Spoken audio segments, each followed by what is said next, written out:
भक्ति में भीतर काली नाग।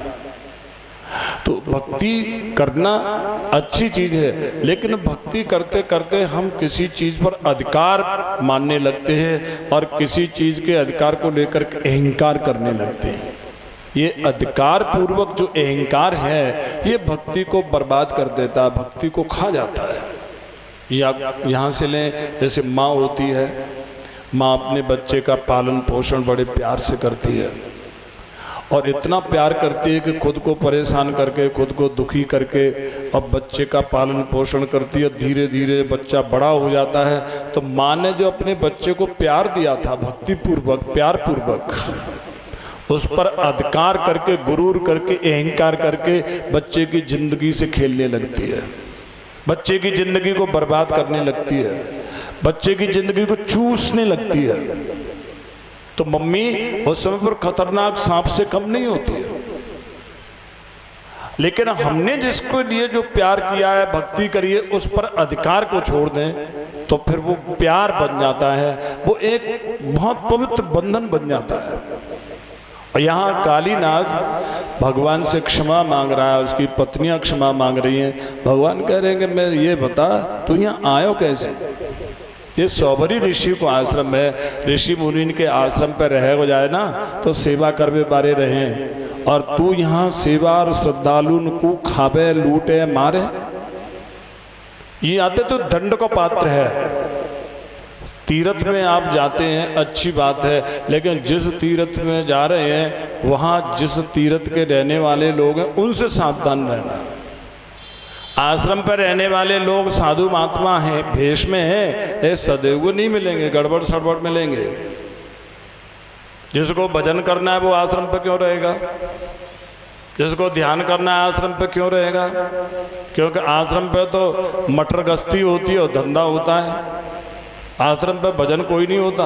कहीं भी चले जाओ, चाहे तुम रामदेव के चले जाओ, चाहे आसाराम के पे चले जाओ, हरे रामा रामा रामा रामा हरे हरे, हरे रामा हरे रामा रामा हरे हरे, हरे कृष्णा कृष्णा कृष्णा कृष्णा हरे हरे, कृष्णा हरे कृष्णा कृष्णा हरे हरे। और तीर्थ में जो लोग रहते हैं ये श्रद्धालुओं से नाजायज फायदा उठाते हैं, श्रद्धालुओं को लूटते हैं, उनकी श्रद्धा को भी खत्म करते हैं।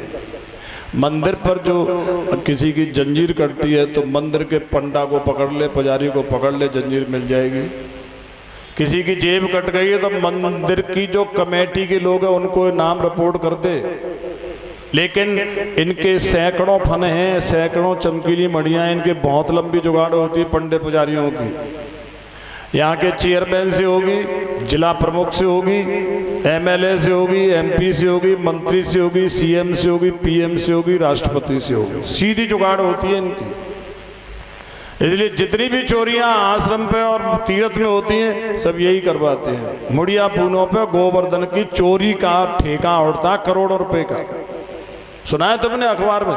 20-20 करोड़ रुपए की चोरी का ठेका उठता। कौन करवाते चोरी? वहां के पंडे पुजारी। हरे रामा रामा रामा रामा हरे हरे, रामा हरे रामा रामा रामा हरे हरे, हरे कृष्णा कृष्णा कृष्णा कृष्णा हरे हरे, कृष्णा कृष्णा कृष्णा हरे। भगवान कहते हैं कि जो तीर्थ पर रहे उसको चरित्रवान होना चाहिए, सेवा भाव वाला होना चाहिए, पवित्र होना चाहिए। और तेरे में सारी उल्टी आदतें, इसलिए तू यहाँ क्यों आया? कहने लगा प्रभु हम और गरुण जी एक ही पिता की दो माताओं की संतान हैं। मेरी माँ में और गरुण जी की माँ में शर्त हो गई सूरज के घोड़ों के ऊपर। मेरी माँ ने कहा काले हैं, गरुण जी की माँ ने कहा सफ़ेद, लेकिन घोड़े तो सफ़ेद थे, हमने उनके बदन से लिपट करके काले दिखा दिए। शर्त के हिसाब से गरुण जी की माँ हमारी माँ की दासी बन गई। गरुण जी ने आकर के देखा माँ दासी बन गई है। उन्होंने सोचा कि जिसके बेटे जवान हो, बहू जवान हो और माँ बाप गुलामी करें, उनकी जवानी को धिक्कार है। तो वो हमारे पास आए, कहा भैया मेरी माँ को मुक्त कर दो। हमने कहा तुम्हारी माँ को मुक्त कर देंगे, तुम हमें अमृत दे दो। गरुड़ जी स्वर्ग से अमृत लेकर के आए, हमें दे दिया और उनकी माँ को हमने मुक्त कर दिया। हमने कहा कि अमृत जैसी वस्तु तो पवित्र होकर के पिएंगे। हमने घड़ा किनारे पर रख दिया, जैसे ही हम जल में प्रविष्ट हुए इंद्र उस घड़े को लेकर के भाग गए। जल्दी में कुछ बूंदें छिटक गई तो दूब कर कांस पर गिरी। वो आज शुद्ध माने जाते हैं, दूब घास और जो कांस होते कुश, ये दोनों पवित्र माने जाते हैं। इसी वजह से इनकी जड़ें बहुत गहरी होती हैं, पूजा में ये लिए जाते हैं। तो महाराज हमने उस कांस को और कुशाओं को और घास को, अमृत की बूंद उस पर छिटक गई थी, अपनी जीभ से चाटा तो हमारी जीभ बीच में से 2 हिस्से हो गए आगे से। लेकिन अमृत की वजह से कोई दिक्कत नहीं हुई महाराज। फिर तब से गरुड़ जी हमसे बैर मानने लगे, हमको खाने लगे। फिर हम सब सांपों की पंचायत हुई और गरुड़ जी से कहा कि देखो गरुड़ जी आप सबको नहीं खाया करें, अमावस्या के दिन इस पेड़ के नीचे एक सांप आपको आहार के रूप में हम दे दिया करेंगे। महाराज गरुड़ जी ने मान लिया, लेकिन वो फैसले का जो सर्प होता था गरुड़ जी के लिए, हेड मुखिया मैं था, वो पंच लोग मुझे देते थे कि तुम इस सांप को वहां गरुड़ जी के पास पहुंचाओ, और मैं उस गरुड़ जी के हिस्से को, सांप को खुद खा जाया करता था। काली नाग किसको कहते हैं? जो पंचायत हो रही है तो पंचों की बात को मान हाँ तो कर ले, लेकिन चले नहीं उस पर, माने नहीं उस पर, उसको कहते काली नाग। पंचायत में बात हुई, हाँ कर ली, पंच चले गए, कुछ और दिमाग हो गया, और रास्ते में आए कुछ और दिमाग हो गया, अपने चबूतरा पे बैठे कुछ और दिमाग हो गया, और फिर बरांडे में गए कुछ और दिमाग हो गया, फिर अपने आंगन में गए कुछ और दिमाग हो गया, और रसोई में गए कुछ और दिमाग हो गया, और बीवी बच्चे मिले तो दिमाग बस्ट हो गया। हरे रामा रामा रामा रामा हरे हरे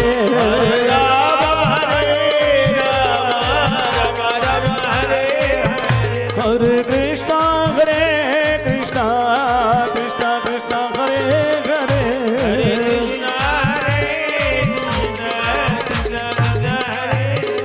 ऐसे आदमी जिसकी बात का पल पल पे भरोसा नहीं, काली नाग। भगवान कहते तू यहाँ रहने के योग्य नहीं।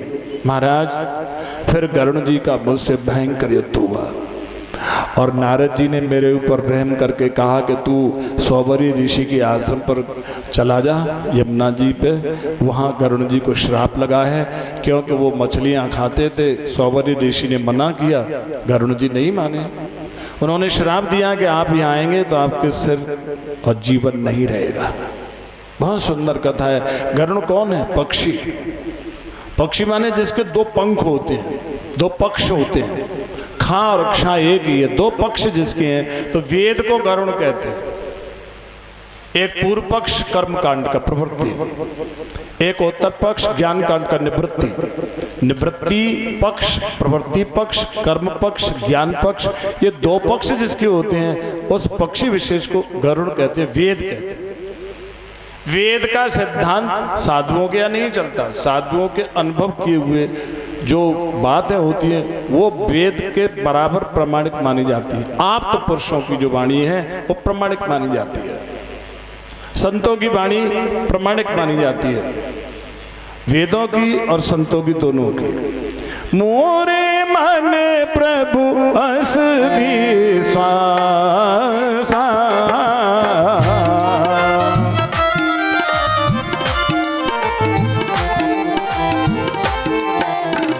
राम ते अधिक राम कर दासा।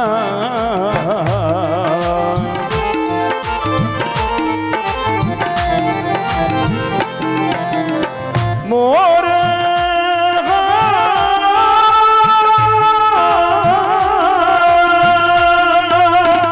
मोर वचन पर जाएगी फीका,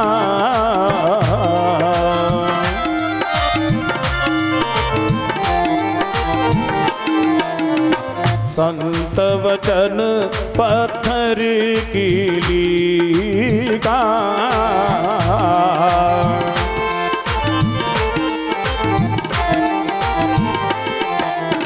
संत वचन पत्थर की लीका।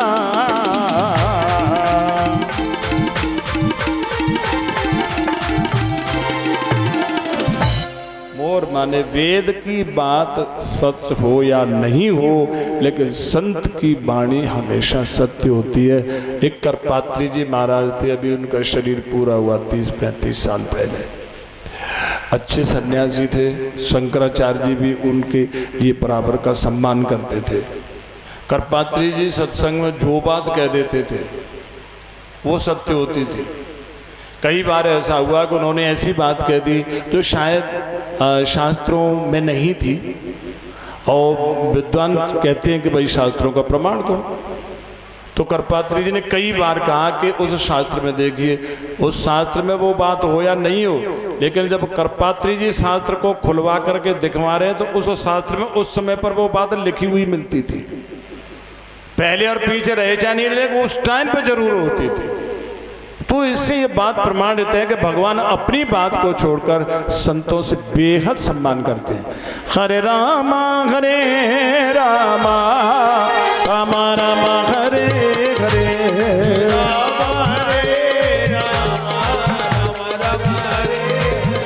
हरे कृष्णा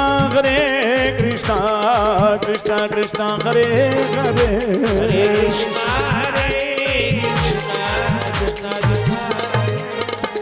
यहाँ भगवान ने कहा कि तेरे जैसे नीच लोग तीर्थ में रहने के योग्य नहीं, जिनकी वचन का भरोसा नहीं, चरित्र का भरोसा नहीं, तू यहाँ नहीं रहेगा। और भगवान ने कहा कि तू अपने घर पे रहे, क्योंकि जो चरित्रहीन आदमी है, झूठा आदमी है, वो जहाँ कहीं भी जाएगा वहीं गंदगी फैलाएगा। इसलिए चरित्रहीन को और झूठा आदमी को, माने लंगोट और जुबान के कच्चे आदमी को घर में भी भीतर गुफा में रहना चाहिए। अगर घर के लोगों के साथ रहेगा उनके चरित्र को खराब करेगा, गांव में चबूतरा पे बैठेगा आने जाने वालों की जिंदगी खराब करेगा। गुफा में रहना रमणक द्वीप में।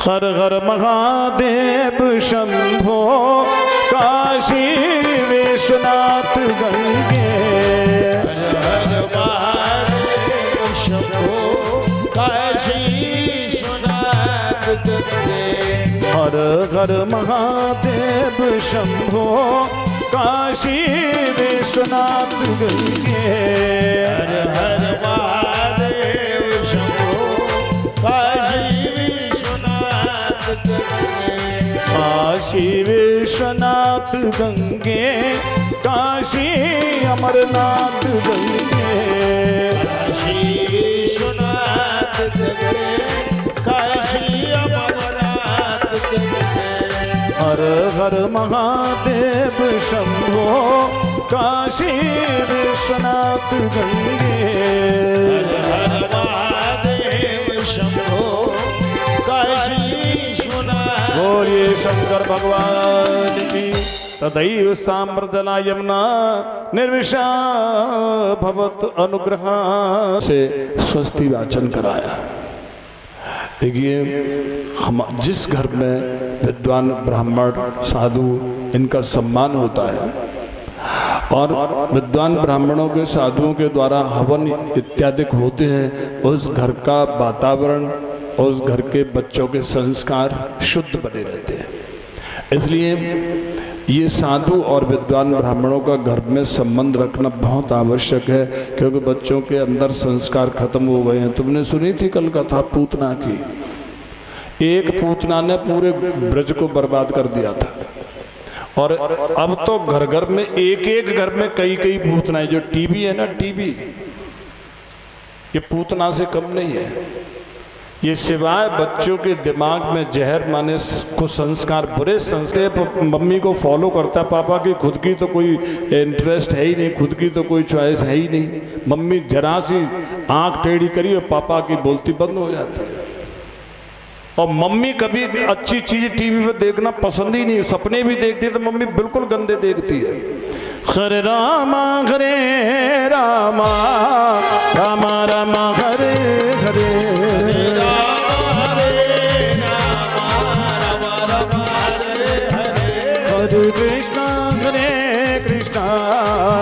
कृष्णा हरे हरे कृष्णा कृष्णा कृष्णा। इसलिए इस टीवी ने, इस पूतना ने संस्कार संस्कृति पर सीधा ही धावा, बल्कि उनको खत्म कर दिया। इसलिए विद्वान ब्राह्मण साधु घर में संबंध रहना चाहिए और इनके कृत्य और इनका सम्मान बहुत आवश्यक है। तो नंद जी ने बुलाया, ब्राह्मणों को स्वस्ति वाचन कराया, फिर लाला को आशीर्वाद दिलाया और दक्षिणा दिलाई लाला के हाथ से, और फिर वहाँ उनको विदा किया। फिर भगवान श्री अपने ग्वाल बाल गाय बछड़े और तब पिट्ठू, इसमें हारने वाला जीतने वाले को पीठ पर लाद करके ले जाता था।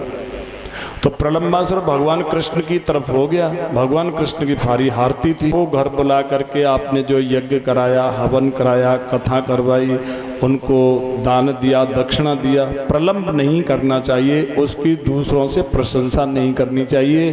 कैसा हमने ऐसो करवाए ऐसो करवाए, उस कहने से पुण्य खत्म हो जाता है। अपने करे हुए पुण्य को नहीं कहे, दान को नहीं कहे, सेवा को नहीं कहे, धर्म को नहीं कहे, प्रलंब का उद्धार किया। तो दान पुण्य की बात नहीं, प्रलाप नहीं करना चाहिए। फिर इसके बाद में राजा परीक्षित, धीरे धीरे गर्मियां गई, वर्षा ऋतु आई। वर्षा ऋतु के बाद में फिर शरद ऋतु आई। शरद में हरियाली होती है लेकिन कीचड़ नहीं होती, और आसमान निर्मल होता है, साफ होता है, तालाब भरे हुए होते हैं लेकिन गंदे नहीं होते, साफ होते हैं। बहुत सुंदर मौसम। शरद के समय पर भगवान श्री कृष्ण ने यहाँ वन में अपने ग्वाल बाल और गोपों के साथ में आनंद पूर्वक विहार करते हैं। 3 बार ठाकुर जी ने अग्नि का अपने मुखारबिंद से पान किया। दैहिक दैविक भौतिक तापा,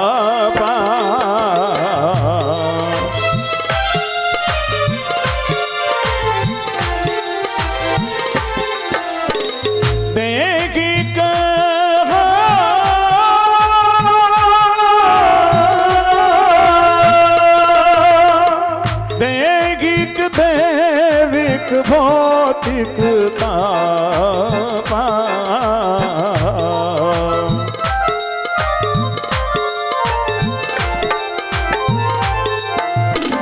राम राज काऊ ही नहीं व्यापा,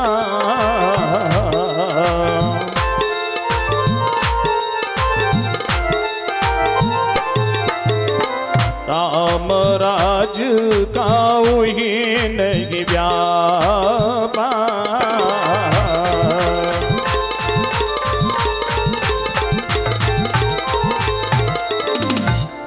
तो मुखारबिंद से, मुख और बिंद से पान किया।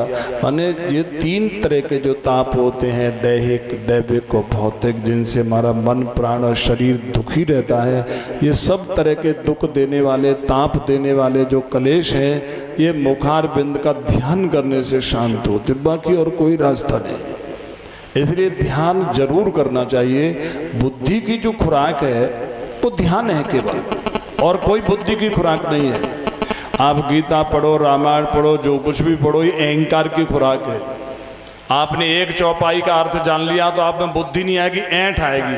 देख जा चौपाई को कोई अर्थ बताए दे, जा मंत्र कोई बताए दे, ऐसी कोई भागवत पढ़ दे, ये सब ऐंठ है, बुद्धि नहीं है, अहंकार, ईगो। बुद्धि बढ़ती है ध्यान करने से, और ध्यान किसी अच्छे ज्ञानियों से सीख लेना चाहिए, जरूर करना चाहिए। ध्यान के लिए नहाना धोना जरूरी नहीं है। पूजा करो, नहाना धोना जरूरी, पाठ करो, नहाना धोना जरूरी, हवन करो, नहाना धोना जरूरी। पूजा पाठ हवन बिना नहाए धोए नहीं करना चाहिए, लेकिन भजन और ध्यान बिना नहाए आलस रहित होना चाहिए। भजन करो तो आलस नहीं हो बस, ध्यान करो तो आलस नहीं हो बस। तो भजन और ध्यान करने से ही बुद्धि की खुराक मिलती है, और वो आप करते नहीं हैं। इसलिए गड़बड़ सड़बड़ रहता है, टेंशन रहता है, स्ट्रेस रहता है, नॉर्मल रहते हो। और ध्यान का दो तरीके होते हैं, कंसंट्रेशन, मेडिटेशन। कंसंट्रेशन का मतलब होता है किसी एक सब्जेक्ट को, किसी एक ऑब्जेक्ट को पकड़ करके उस पर कंसंट्रेट करना, निगाह, दृष्टि को। ये भी सीखना चाहिए। अब मेडिटेशन होता है अपने मन को निरोग बनाना, मन को शुद्ध बनाना। निर्मल मन जन सो मोहे पावा,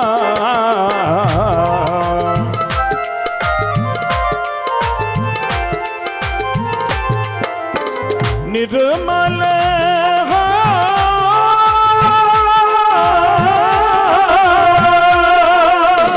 निर्मल मन जन सो मोहे पावा,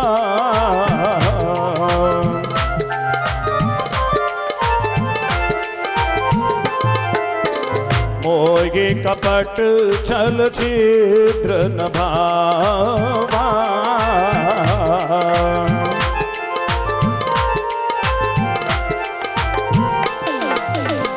मोहे कपट छल छिद्र न भावा।